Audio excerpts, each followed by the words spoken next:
the phenomenal thing about stories is scientifically proven that a story is more engaging than just sort of blurting out facts or figures or something.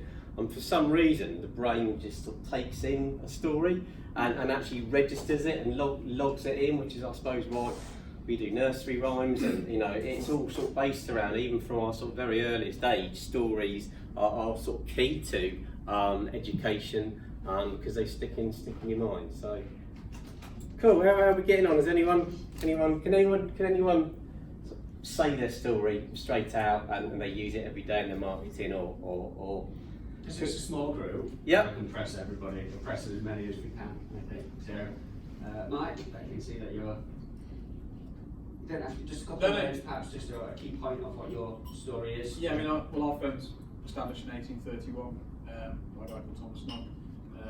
Our mission statement is, through investing in our people and services, we empower our teams to be the most respected estate agents with a culture of honest advice, delivering on our promises with dominant agency in the marketplace. Lovely. Nice. Yeah, really nice. Brilliant. And that's brilliant. Yeah. And what's so nice about that is it's concise, and whereas I waffled on for a bit then, having different versions of the story is great. So when we're working on brand guidelines and stuff, having that sort of boilerplate, as they call it, it's like a sort of press term for it. You've got your longer story, your sort of half-length story, and what that is, which is like your sort of boilerplate sort of brand story. So how can you relay it in a couple of lines? And that's a really powerful one. That's the one you put in the media. That's the one you say when you sort of you're visiting a client and you haven't got all day to waffle on, like me. So okay, cool. So anyone else? I'll carry on. I'll keep picking on people. So perhaps Adam or Brunella. Yeah.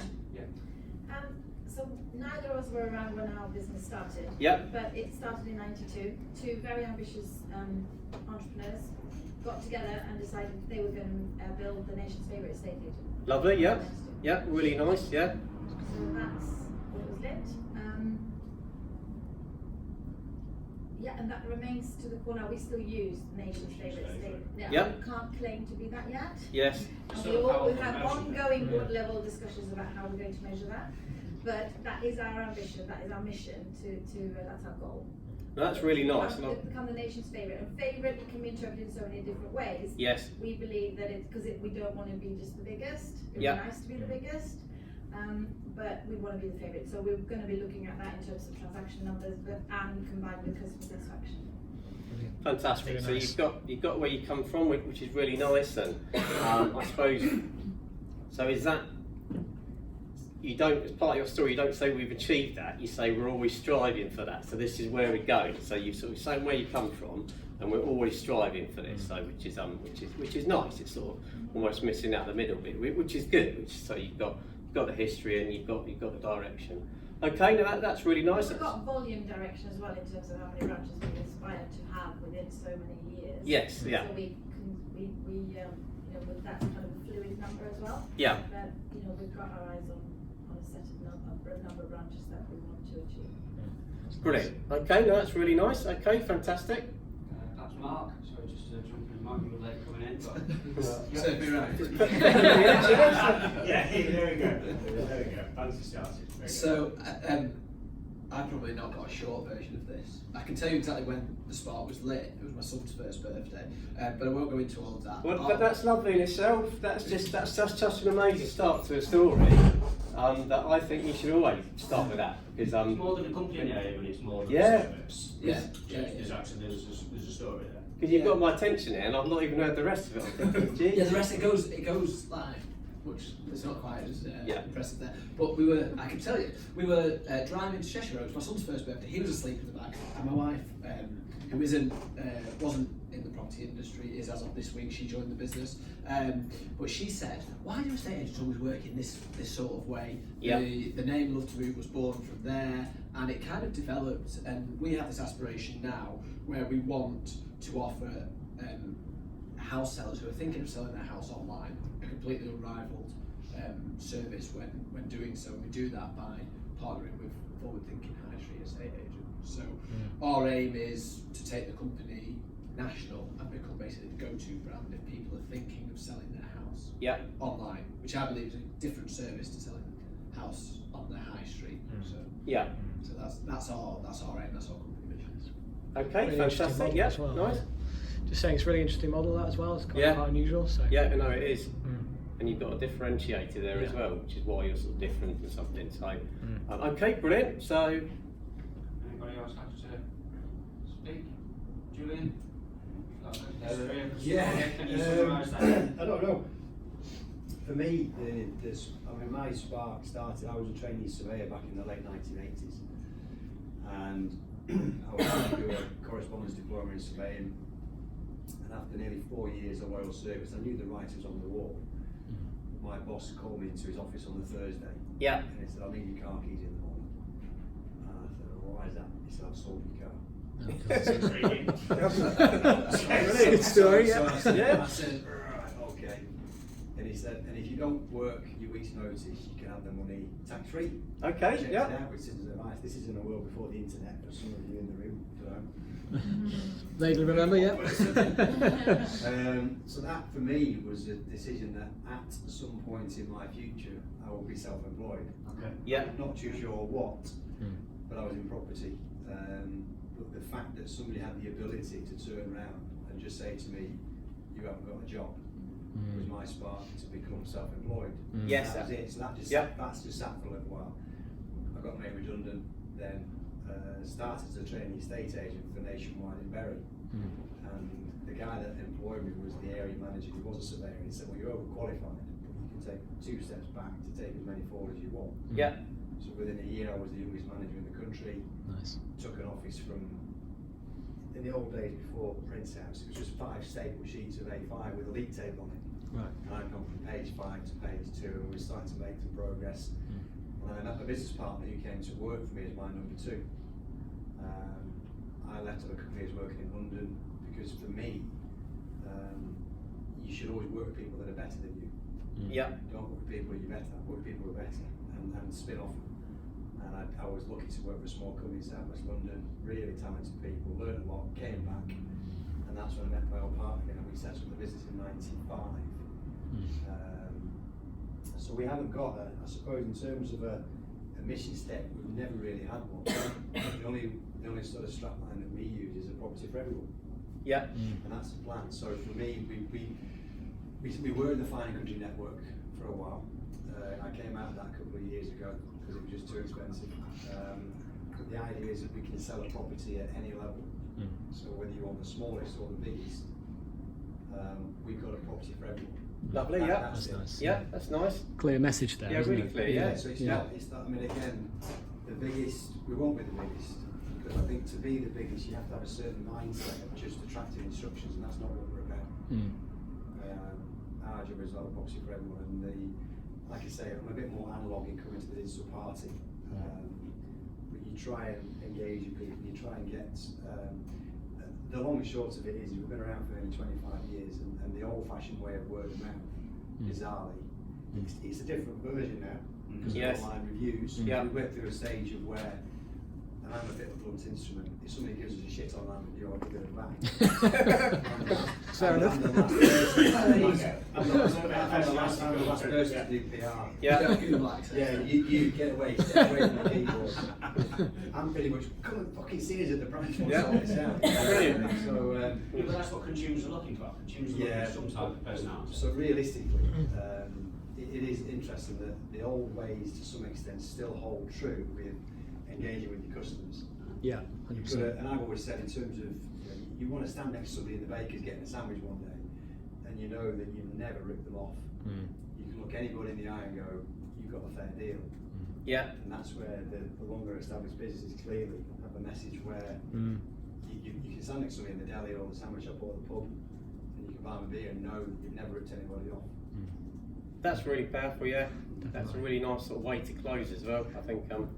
Okay, no, that's really strong. So, Let's keep going. Is Yeah. it Asha? Yes, so I'm going to make a disclaimer because I'm an imposter straight away, which sets the scene for you. So I'm a consultant for my client who is a property management estate agent. So let's go for their brand still. yeah, that's fine, yep, don't worry. Do you know their brands? Have Slightly. Have they communicated? My job is just to be able to connect Yeah. them. So I am a virtual LinkedIn person for them. So they give me a hit list and I introduce them to developers and get them their sales in. So my job is simple. But if I go over to their brand story, 3 guys came together, saw a gap in the market, which is the Asian market, Singapore to be precise. Interesting. So they help pull investors from over there to be able to buy properties over here, landlords, tenants, buyers, the whole 9 yards. But my Well, that's the service. my niche That's the is service. the Asian market. Interesting. Okay. So to help the Asian market with a particular need or Connection, So yeah. is that an so they're investment? Is that for investments? Which way? So is it both or? both places. Both. So they've got a guy out in Singapore. We've got a setup in Spinningfields as well, and that's how we liaise. Cool. It'd be interesting to see whether they have a sort of defined brand story or You something. know, the companies who've got a brand store, Mm. they often do better than people who've just got a set. Absolutely, I think this is work. Their whole company so far has worked on connections. Yeah. So I completely buy into the brand story. A lot of my clients do have that, and of course that's what people buy into. But theirs has been so far, touch wood, who they know and the connections and Yeah. the gap. Well, even if we're talking connections, we're not talking anything digital whatsoever. Even if it's someone saying, "Well, have you heard about these guys? The They old did this, school they firm started that doing this, Jim and blah blah referred to, blah," yeah. and then so I think where I'm getting to with this is having that sort of defined brand story and having it in a simple format, a longer format, and whatever way. That's something that every new recruit who comes on, every branch managers, they are your disciples. They should be able to relay that brand story as well as the founders did back in whenever it was, or the founders of you who are here today. So it's absolutely key that that's sort of consistent and that doesn't sort of change. I mean, you can sort of evolve a brand story over time. You know, we have, I think a couple of years ago, I didn't feel comfortable about talking about John in our brand story, but now I realise that is part of who we are and where we've come to and where we've got to. And so I've sort of put that in. But okay, brilliant. So shall we move on or? Yeah. Me, okay, a pre-launch startup, about to launch next month in 2 counties, doing a soft launch. A service to estate agencies. It started out as a eureka moment and as a mortgage idea in the first place. Look for an avenue to be able to put the mortgage idea through, and eventually came up with the idea that I've now got, which effectively is I would sort of say a superior sales system for estate agency, traditional estate agency. From a branding point of view, we sort of see ourselves as the home of traditional agency. Yeah. So you've got a superiority, you've got something there. I suppose it's how you relay that, or whether you let people into what that is, or that type of thing, and that sort of that will all come with time, I suppose. Yeah, a little bit because it's pre-launch and all the rest of it. There's a little bit of wanting to keep the powder dry. There's also, having seen so much in Property Industry Eye and all the rest of it. Yeah. That sort of element of going down the bragging road too soon and all the rest of it. Don't want to do that, No, So I agree. Yeah, absolutely. I think they say it's about keeping it real as opposed yes, to... it is. I think the brand story is all about keeping it real, and even you don't want to make up vulnerability, but that can get people's attention. That's not why I've got talking about John in there, because that is our brand story. But I think it's if it's sort of showing that you are real people, and even the founders were even if it was hundreds of years ago, they started with a vision and they're doing something. They've got a purpose, and that's the purpose of the business. And there's humans behind it. There's humans behind it, absolutely. And it's and as we go, we'll talk a bit later about the power of. Okay, so the next one is our values. So we'll quickly sort of whiz through these ones, because what we've sort of found over the years, and it's not surprising, it's probably the same in creative industries and a lot of industries. So what are your company values? We found that, my guess is a lot of those company values that we go through, so if you write those down quickly now guys, my guess is that a lot of those will be quite similar or the same, which is not surprising.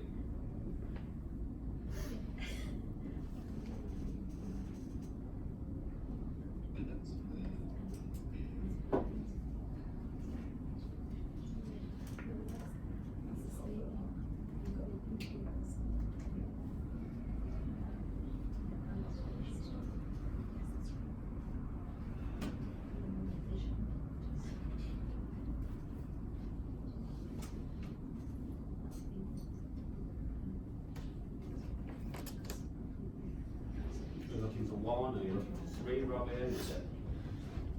I think they do advise at 4 to 5. 5 is a good number.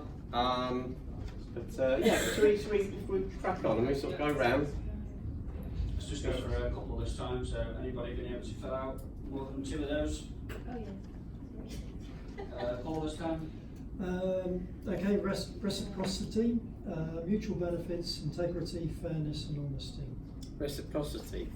That's a different one. So But what do you mean by mutual- that? Reciprocal benefits. Okay. Like sort of giving back or something. Effectively, in mutuality, you don't necessarily give the same back, but you both have something that you want to take out of the relationship or give in the relationship, shall we say. Okay, well it's definitely an interest, it's definitely a different one. As long as you grow, the staff understand what it means and stuff. Yeah. Maybe there's another word for it, but Yeah. it's a really powerful, the reciprocity rule, I read a book Yeah. about that, I mean, it's a very, very powerful natural urge to give back something if someone's given something to you, and it's really Yeah. strong, yeah. Okay, cool. Anyone else want to? I won't pick anybody this time. Anybody else want to shout out? I will. I was. I was going to have to go. Yeah, fair enough. Transparency, honesty, forward thinking, and then one that has come through as the company's developed is always striving to improve. Yeah, always looking to improve, that's a nice one, yeah. Nice. Okay, Yeah, I got 4. So our strapline's integrity and service, so that's 2 of them.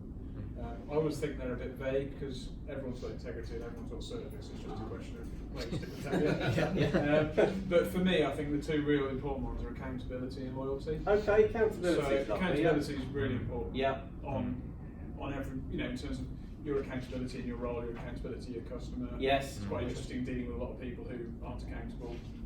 So do you list those in terms of your branding or any kind of collateral? Do you go with one before the No, other? not really. No, to be fair, the accountability and the loyalty are kind of ones that I want to kind of bring in because I think they're really important. For slight rant, I've got an industry supplier who basically said to me, "Well, the problem is you paid our invoice, and if you hadn't have paid it, if you hadn't paid it, I might have been able to help you." And I'm just like, Oh my "Yeah, god. great, thanks." Wow. Digress. Loyalty, which for me is more towards our staff. So, because life has a habit of getting in the way in times, actually, Yeah. we want to be loyal towards you, but if you need to take time off because something's just going on, no problem, go away and sort it. Yeah, But that's that kind nice. of cuts both ways in terms of, but we've got to be doing well, the hours we are in the office, we've got to be on it. Definitely. We're very good at what we do.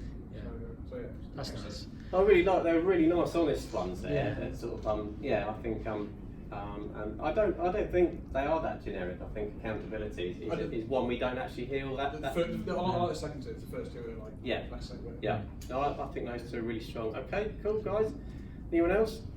I think the same as honest. I mean, it's interesting because you're in a room. You've got honesty, integrity, and trust, which is just standard, I guess. They do, yeah. Absolutely. Absolutely. thing. It's just the only thing I've got is tenacity and stamina. Oh, nice, That's tenacity. nice. That's not one we don't normally hear, so Yeah. that's really nice. Yeah. I think in our line of work, because some deals are not straightforward. We all know that you're working your backside off, Yes. and then nothing happens, and all of a sudden, Yeah, deal with absolutely. something will happen. You think, where did that come from?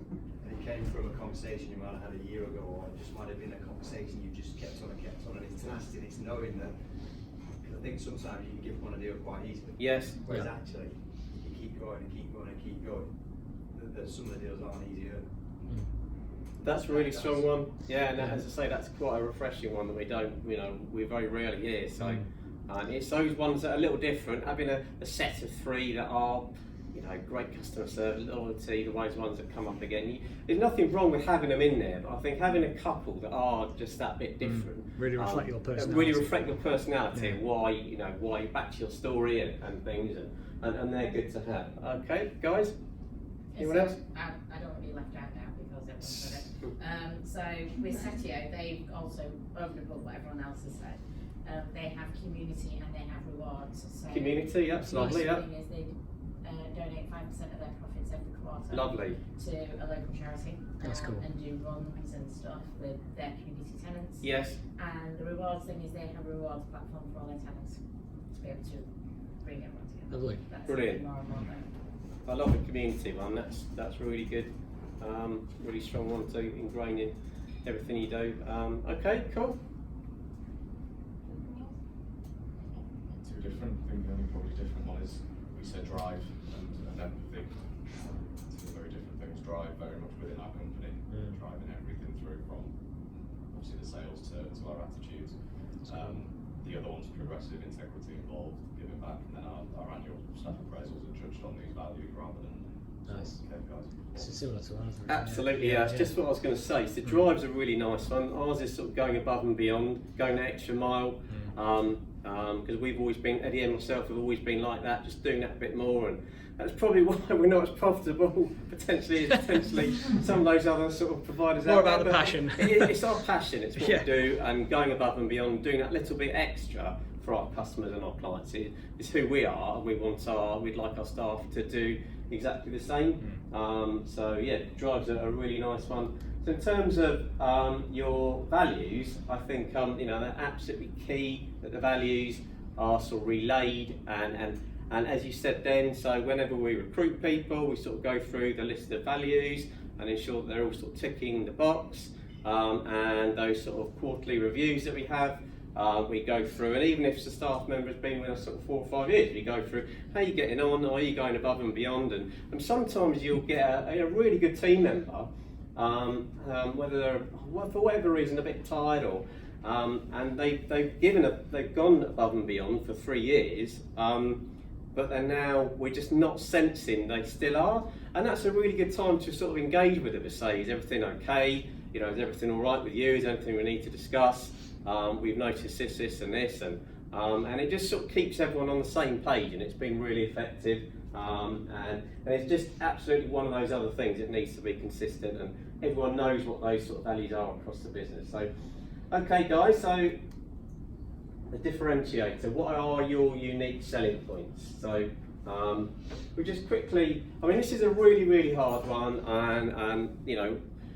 A lot of creative agencies struggle with this one, a lot of estate agents really struggle with this one, and it's going to be really interesting if we sort of quickly whiz around and see how different all your unique selling points are. And don't worry if you can't think of one, because we do get that quite a lot.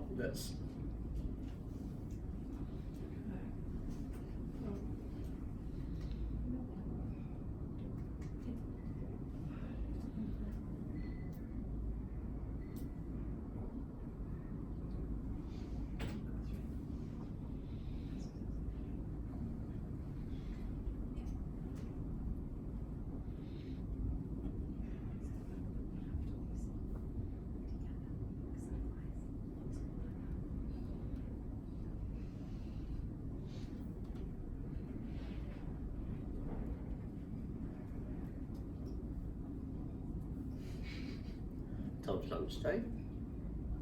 About 1:15. I don't think you've got time to be around everybody for every question. But Cool. Okay. Will anyone have something that they feel is unique? It's a bit of a stupid question, but let's just get a couple here. Parts of your brand story. Yeah. Have you got a series of words or something that you can actually use?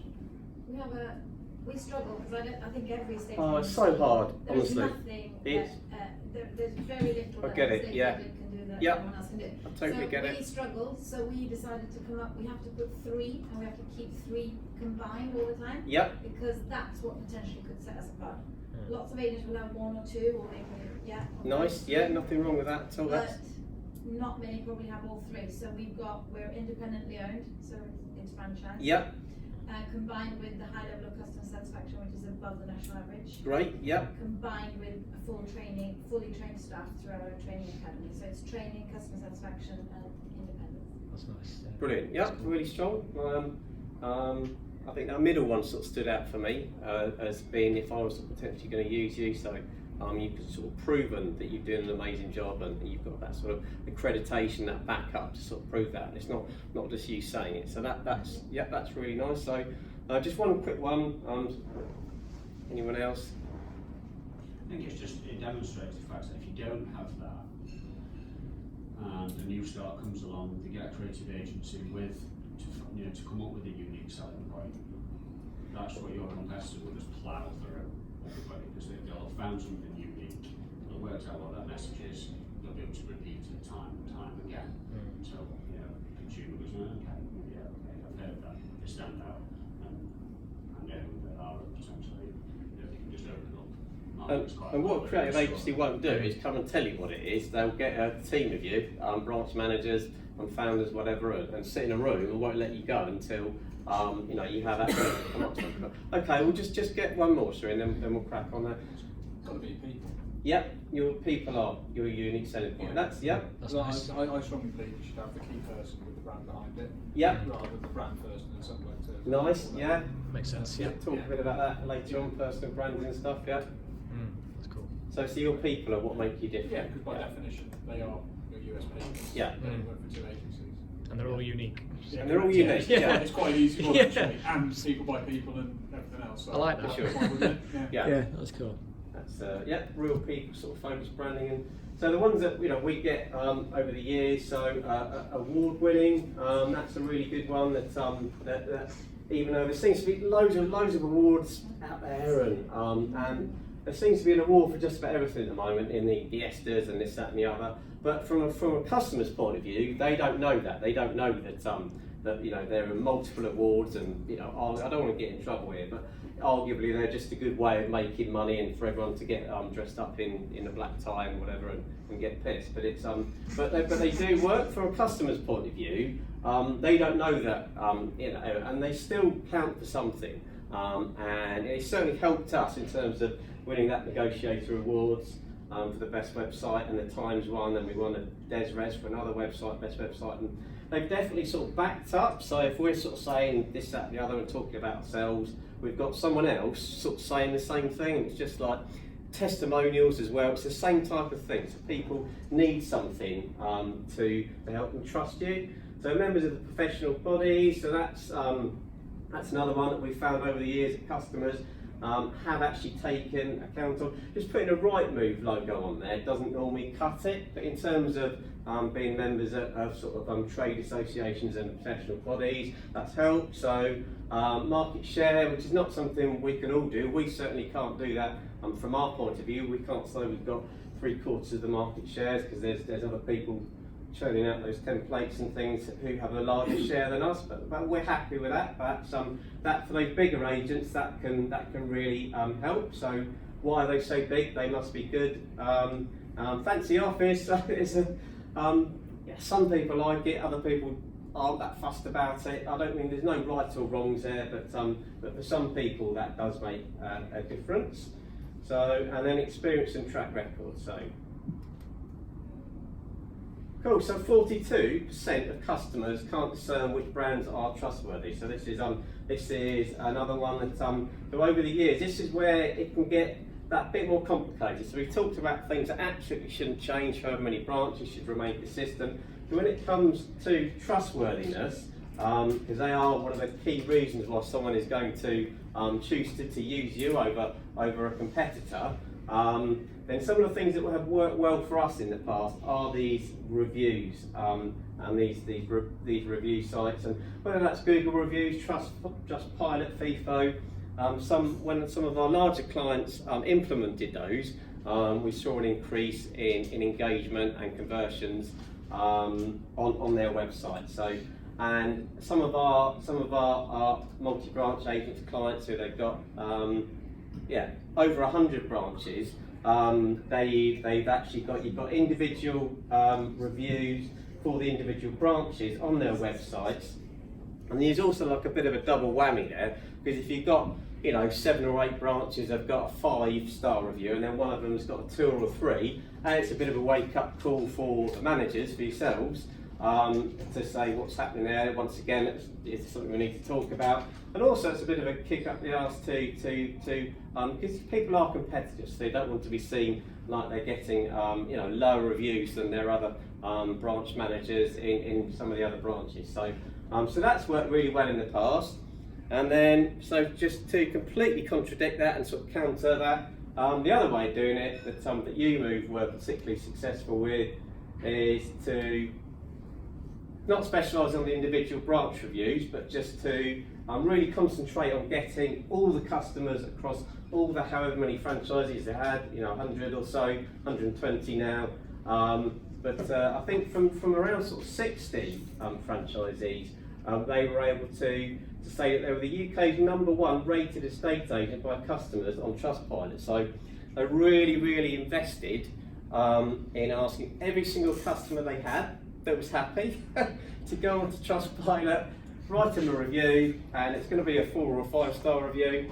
And whether you, I don't know, I'm not going to judge on whether that, you know, it's the, but it worked for them. So I'm absolutely no doubt whatsoever that having that simple brand message statement was a key part of them sort of growing so quickly. So, you know, love them or hate them, they do work, and yeah, we've got the evidence and the proof for that. So if you're not using reviews of some form or another, I definitely would recommend that.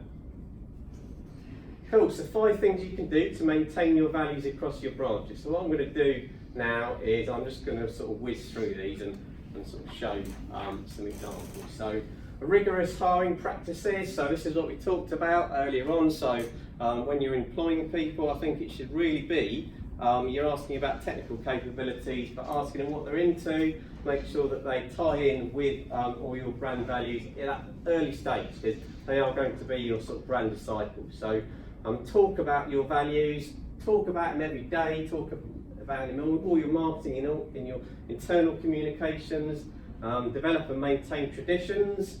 Now this is an interesting one, because it's not something I can say that we're particularly known for, other than going for a beer on a Friday night after work or something. But it's, I think some brands have really sort of invested, and some of those early things, whether that's going go-karting or you know, some of those YouMove sort of Christmas do's were phenomenal. People talked about them like 4 or 5 months in advance. All the franchisees were getting excited about them, and they made a real effort, and they were really fun. And so just doing things that people will get on board with your culture, and you know, they become part of who you are really. So recognising employee achievements, this is another massive one that we've seen over the years, have worked particularly well. But anyone who's doing what they should be doing, and they're being really good brand ambassadors and disciples and properly relaying your values, make sure that everyone knows about all the good things that they're doing,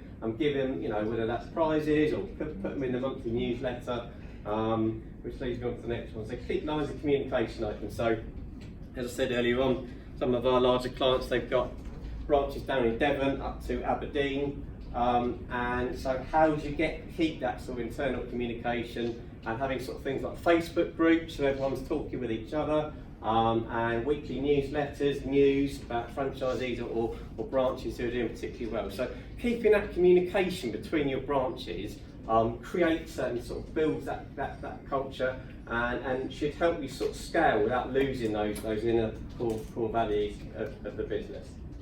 Cool, so this was quite a nice example. So this was,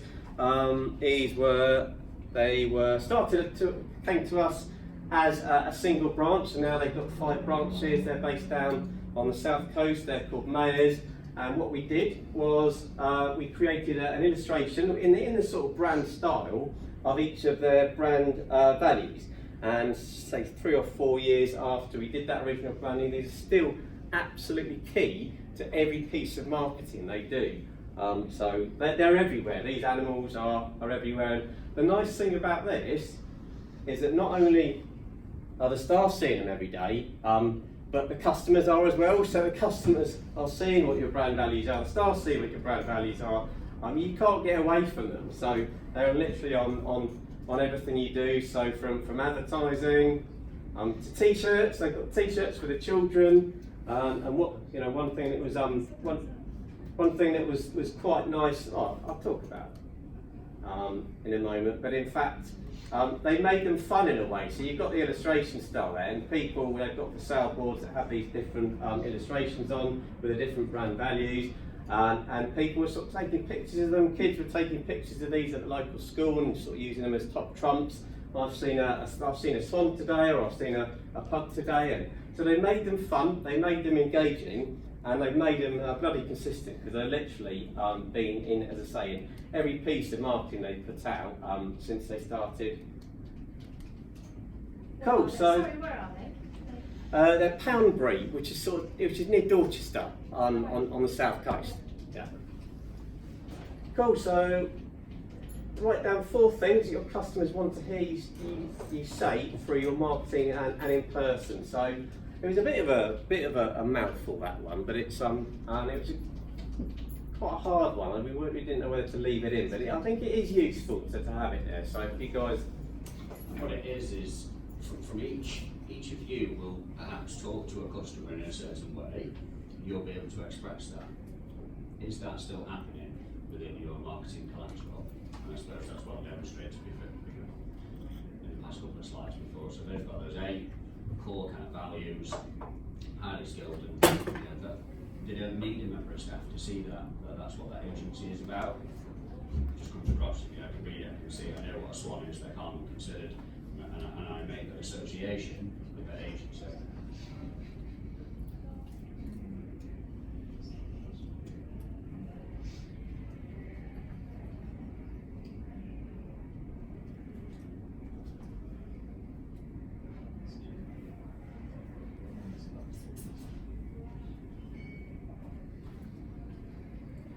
what we found over the years, and even ourselves, is you can't always guess. Well, exactly, we can't always. We sometimes, even as business owners, we sometimes think we know what estate agents want to hear from us and what they want. But when you actually ask them and you actually do some surveys and research and things, you do get some surprising results.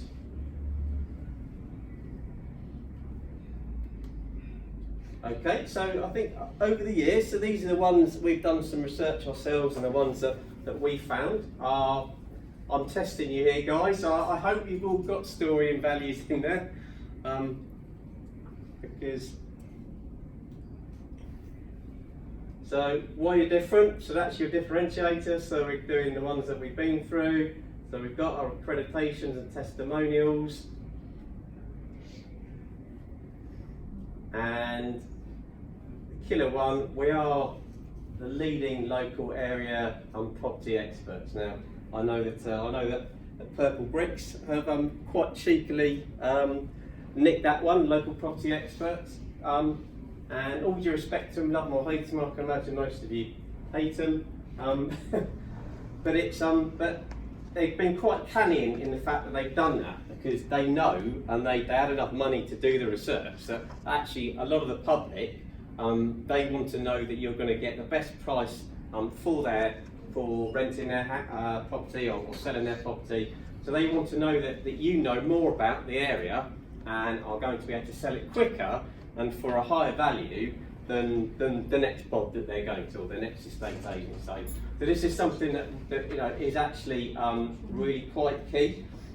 What I will say is that they've taken one of their main problems and objections and turned it into a marketing message, which is cheeky but clever at the same time. time. Yeah. And turn that into a marketing message. That's the opposite. Has anyone got any good ones that you think that we've missed off there that you over the years of experience that you've sort of found that is what your customers want to hear from you? No? I don't know, I just put something that was your conscience, conscience. Okay, yeah. So would you use that as part of the sort of engaging with No, someone. I don't know.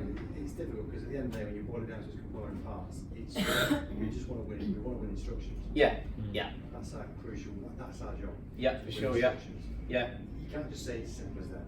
yeah. To win an instruction, there's a huge myriad of course. tiny things. Yeah.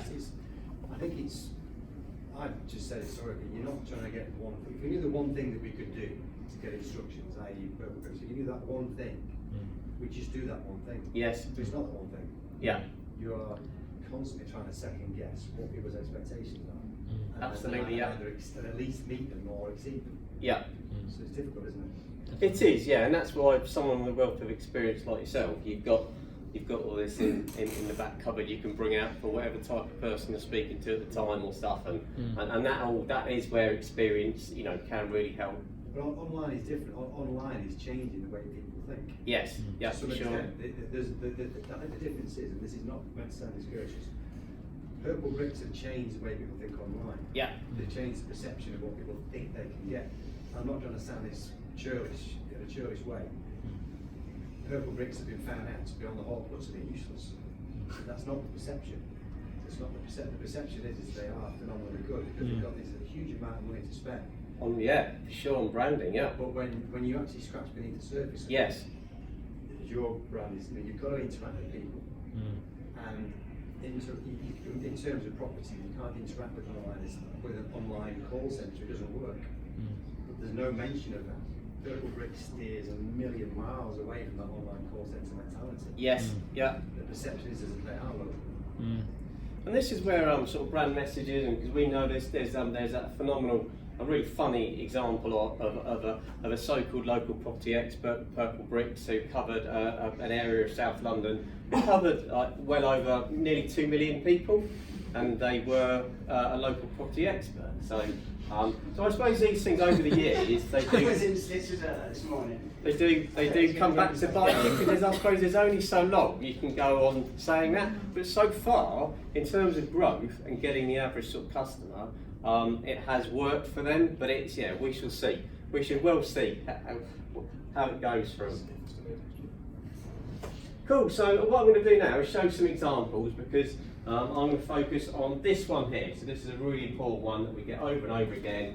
And when we're working with larger multi-branch estate agents, so Robin, we've just spent, you know, we've got these guidelines that tell us how to do absolutely everything, make it consistent, and you're telling us we need to have the same values, we need to have the same story across everything.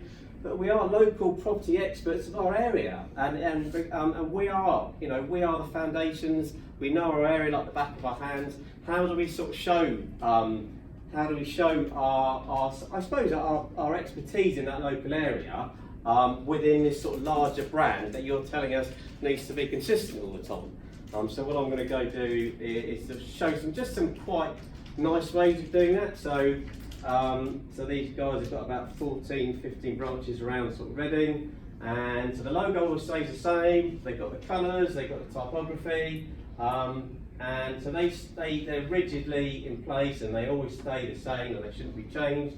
But their local branch we just did a beautiful photo shoot. So we went in there, and this is quite a nice one, and it's a double whammy. So we've got one of the local branch owners. So we've got his children, a nice photograph of his children, and they're sponsoring a local football team, so they're part of the community. And what he's getting across there is because they do actually have a lot of competition from the onlines in Reading, and so these are the true local property experts, and they're getting that across because they're saying, well, look, I've lived here, I've grown up here, and my children go to the local schools, and we are experts in the local area, and here's the proof of the pudding. And we were able to go in, so there was no stock photography used for this brand, so we went in and we did a nice photo shoot of all the branches, showing all the staff, and so you're actually sort of seeing real people, and there's a real sort of value in getting a nice photo shoot, showing proper people who you are, and I suppose that's their differentiator. So they're proving that they are local property experts, as opposed to just sort of using it. And this is so the Ellis & Co, they've got about 20 branches in London, and we've gone down that illustration route for these guys. So we've got some in North London, some in sort of suburban London, a bit further out, some are sort of south of the river, around Richmond area. So we've got this, once again, quite a rigid brand format and brand guidelines, but each of the areas are covered by their own illustrations, so that when you see the marketing, you've got, whatever part of London you're in, if you're near the river in Kew or Richmond or something, you can associate with that. You can say, well look, they've got a specific illustration that sort of covers the area, it's got some things that I recognise, and that does actually go a long way, as opposed to a big corporate brand that's exactly the same in all of the branches. So you're giving them a certain amount of sort of autonomy there to actually sort of prove that they are local customer experts in that particular area. So this is just another example of a hand-drawn illustration. And then another example of photography. So this isn't people photography. These are stock pictures, but so for each of the 20 branches, these guys have got around Somerset and Bristol sort of area. Is they've got some beautiful photography that represents the areas. It's one of their sort of selling points, is they really concentrate in beautiful areas, parts of the country and rural settings. So that was sort of quite nicely done with photography. This is probably one of my favourites, so White Gates, you may have heard of them. They've got about 40 branches, and so for them, they've got the logo that we'll talk a bit about in a moment. We've got the White Gate, we've got the illustration style, quite a rigid sort of brand identity with the two blues, and that never changes. Those blues never change. I think we've only got one sort of secondary colour that isn't those blues. But what we were able to do with these guys is, so each of the branch, we're asking them, right, what's the most famous building in your town? And create one of these sort of beautiful illustrations of, quite often they were the local town halls. And then we had a photo shoot of the branch staff and the branch managers with a bit of marketing. And what we're trying to get across here is that they're just, once again, they're just proud of the places that they grew up in. They're passionate about these places. They are the local property experts. So we're sort of showing real people, and we're showing a town hall or a famous building that everyone in that town can associate, and they know, well look, these guys, they've got a picture of the Liver building, so they must know, I know that, they must know Liverpool.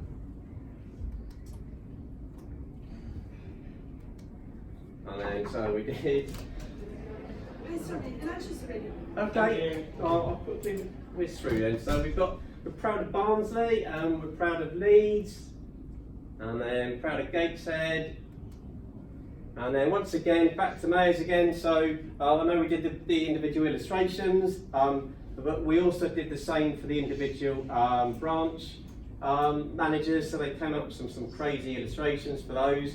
But once again, it was something that was sort of personal to those people. Okay, cool. So we're going to write down 3 examples of how you're getting your branch staff to be your disciples. So this is everything that we've talked about so far. What are you actually actively doing to ensure that all the hard work you're doing in creating your story and your message, and that your staff are on a daily basis, relaying that story? They are your disciples, so they're ticking all the boxes and they're helping you sort of spread the word.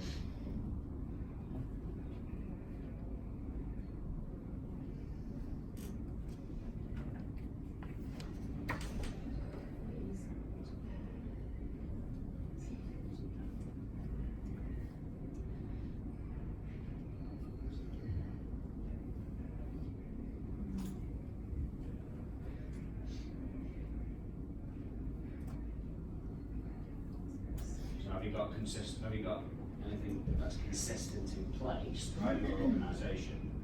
Do your staff sticking to that when you're going off with the kind of thing, knocking out a leaflet on the fly and sending it out?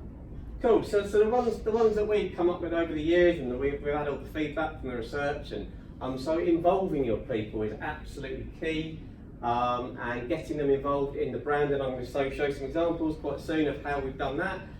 Brand guardianship is a bit of a sort of marketing type word, but it's effectively quite often you'll have a brand in some of the larger clients we've got. You've got like a brand leader within an organisation, and it's their job to train new recruits and to be constantly relaying the word and making sure that the branch managers are sort of toeing the line and they're properly. Or someone like myself, so I'm lucky enough to be a brand guardian for a number of companies from in the property sector, and also Manchester Digital and some charities as well. And so they've got a marketing team in-house, but they've also, I was involved in a brand creation, brand identity creation a few years ago. When Manchester Digital, it was about 10 years ago. They do use other agencies as well, so they've got their own in-house creative team, but they've got someone who they can go back and refer to and give a second opinion. You know, I don't charge them any money for it. Say, hey guys, we're thinking of doing a campaign. Have you got any ideas? Does this fit in with our brand and how we're looking? So having a brand guardian in your business, so someone who is specifically, that is their role to ensure that everything is following the line. The brand guidelines is another one, so I'm going to show some examples of that in a moment. And acknowledging the great work again. Cool. So this was a really nice example of how we got all the branches when we did the White Gates logo, and we were asked to. And at some stage in the last sort of 30 years, they'd lost a white gate. So when we started working with them, they didn't even have a white gate as part of the logo.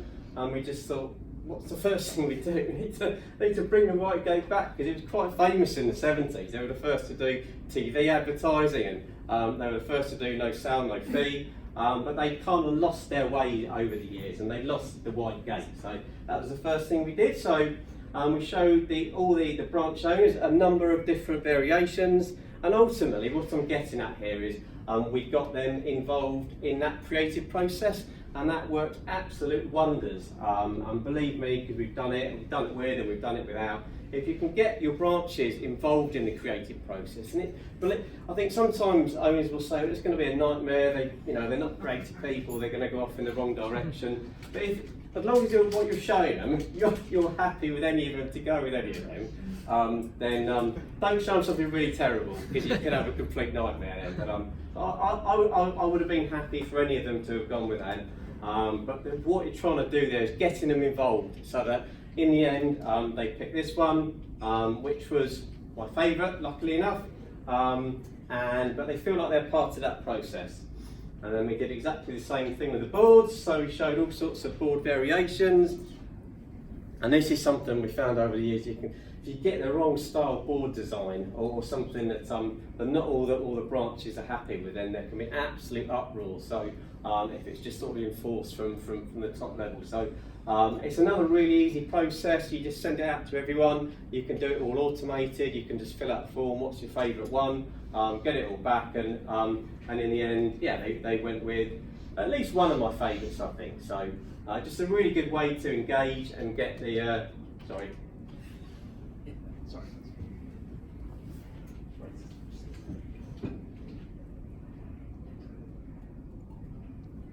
And the beauty of that was that because they felt a part of it, they then start to promote it online through social media, and you've seen pictures of it. Look at our fancy new boards, this, that, and the other. So they're taking pride in it, and that being a part of it. I suppose the fact that they like it, which is great, but being a part of it means that they're going to be sort of broadcasting and being your disciples far more effectively. Okay, so got consistency here.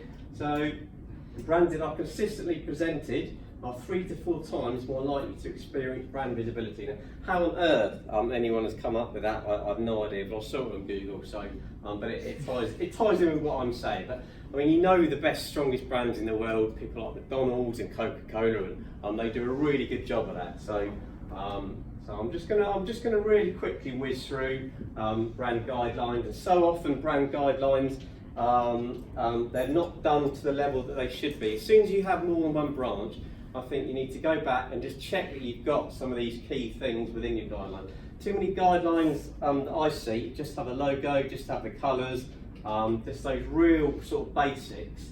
Whereas to me, your positioning statement, so that's a sort of fancy marketing word for your brand story. So that should be, so if you haven't got your brand story in your brand guidelines and you're not giving that to any new recruits or any new employees or even existing employees, so they've got something to refer to, they've got that book in front of them or on screen, so they know what your story is, and they've got this in different formats and they can paste that into any independent marketing that they're doing. So going through the values again, so personable, professional, genuine, so this was for Martin & Co, and just explaining what they mean so everyone gets them. And then even down to the level of sort of how do you sound personable, so just how to say I've read your letter instead of your letter was received, so just giving them advice on how they can actually properly relay your brand values. And then also just another one here with the logos. So over the years we know what sort of branches who've gone away and feel a bit creative and go and doing their own things.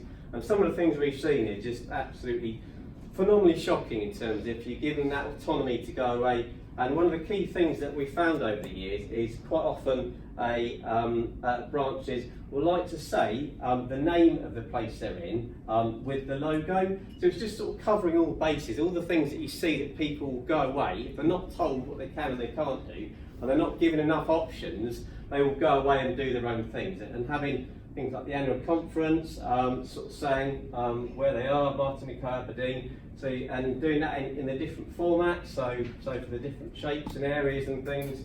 So you're sort of ticking all the boxes, and then also telling them what they've not, what they shouldn't be doing. And most of these are pretty close to some of the things that we've seen. So just completely changing the colours, bastardising typefaces and putting drop shadows and things on, just sort of showing examples of what you shouldn't do. Which, cool. So I've gone through and I've sort of said what should be the same across all your branding. And things like guidelines and how everything should be as consistent as possible, how you can give people a certain amount of autonomy, which leads me on quite nicely to the last one. Don't worry, we're nearly done now, but which is personal branding, which is something that's really sort of fashionable. You hear about it a lot at the moment. Now, I don't think personal branding is anything new. Someone's just come up with a buzzword for it, so like a marketing word for it, but really, reputation building. So any good branch manager, however long a estate agency has been, has had a good reputation, and that's how they've got to where they are. But we've got this sort of buzzword for it, and I've been involved in sort of creating brands for other people and building personal brands. So this is something that's quite close to my heart, because I'm not naturally, I don't mind talking. I actually love talking about things like this, design and stuff like that. But I'm not someone who really likes to be in front of a camera, sort of building my own. But it's absolute proof that the videos that we've done, our own sort of personal branding, we've got 5 or 6 times as much engagement on social media than when we put a blog post out via our Faceless Property Stream blog post. If it's something from me or a video from myself, then people are telling me, this is really good, or we don't like it. At least they're engaging with it, and this sort of personal branding. As long as you've gone through the training, or your branch owners, they are your brand disciples, they know what your values are, what your story is, and you trust them, then absolutely 100% we advocate you should be encouraging them to go away and build their own personal brands, because there's a real trend towards people trusting people as opposed to those big corporate brands. So just going to be finishing now. So tips for personal brand, and I think the first one for me is by far the hardest one. That is definitely the one that I've found the hardest, and that is conquering the inner tiger. So I listened to an amazing keynote speech a few years ago at an event, and it was Gerald Bratner, who built up a £1 billion business and ultimately lost all of it just from a comment he made in the media. And the whole speech was about how he built himself up again and was ridiculed for a number of years for doing what he did. And the biggest hurdle was conquering that self-doubt, that inner target which sort of sits on your shoulder and tells you shouldn't be doing these things. And for me, I mean, obviously I haven't lost a £1 billion business, But I think for me, getting that over that bit, that's self-doubt about doing a video. It's definitely been a harder thing, but you can't get around the fact that you need to at least just do that very first one, and then it's only going to get easier from there. And that's definitely what I found. I think top tip 2 is something I heard on a podcast the other day. I thought was really powerful, just the idea of be yourself, because everyone is different. Unlike companies, where you need to spend a good amount of money to get a decent branding agency to make you different. Each person is individual and is totally different just from birth. So arguably you could say some people potentially more interested in others, but I'm not going to go down that route at the moment. But I think if you can focus on what makes you different as a person, then that's a really good place to start, and gives you a lot of sort of content to really give you a boost and get you started on that. And I think the last one to do is to just pick what you're passionate about. So because everyone's got something to say about what they love and what they're passionate about, and what got you into the business that you're in the first place, and what do you love about it. And most people can get on stage or talk to friends or whatever about something they're bang into. That also sort of really resonated for me, because I love talking about design and graphics, and I can go on all day talking about that. And I think that's a really good place to start when you're sort of getting up on stage or you're doing videos and things, is do and talk about what you love. Okay, thank you. So getting over that inner fear of doing a video, this, that and the other, I've definitely found it, doing those first couple of ones, putting it live, I've got so many more engagement on all the social media platforms than we ever do when we put a corporate video on. So something I'm telling other people to do over the years, I'm trying to sort of practice what I preach, and even though I hate looking at that, I just keep wanting to jut in and say, because I can't stand it, but it's getting over that, getting those first ones out, and then it has phenomenally, it's got so much easier, because that was only a few months ago. And then, so this is the other extreme. We've just got one more minute, and so that's me in my boring garden, sort of waffling on, and that's really worked for us. So I'm going to whiz through this. The training and education, provide the resources. So for us, we're doing most of our videos now, all of our videos, just on our phones. We've had to get some 7-8 quid tripods.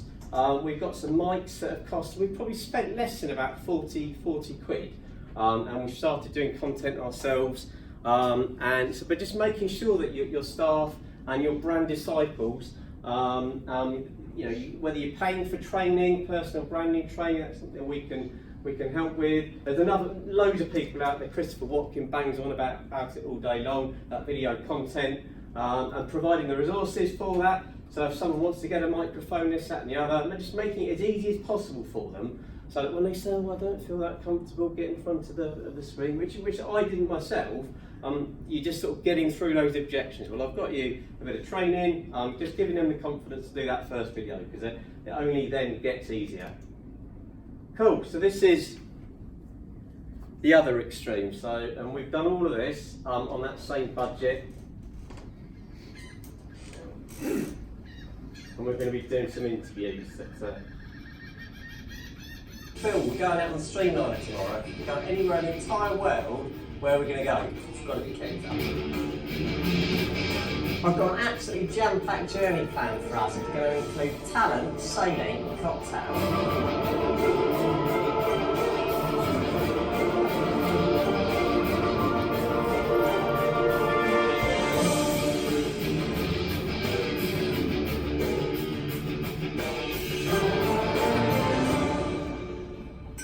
That's the first time anyone's ever seen that other than us. I'm glad everyone's laughing. We had some fun doing it, and we wanted to be a bit different. And literally, we've done all that in-house, so we haven't had to farm out any editing or anything like that. So it's been relatively straightforward and cost-effective, and it was quite a fun day doing it. So cool. Right, let's go and have some lunch, guys. Lunch is just outside. Bill, you breakout area to sit down, and then we'll come back in either just on 2 o'clock or just after.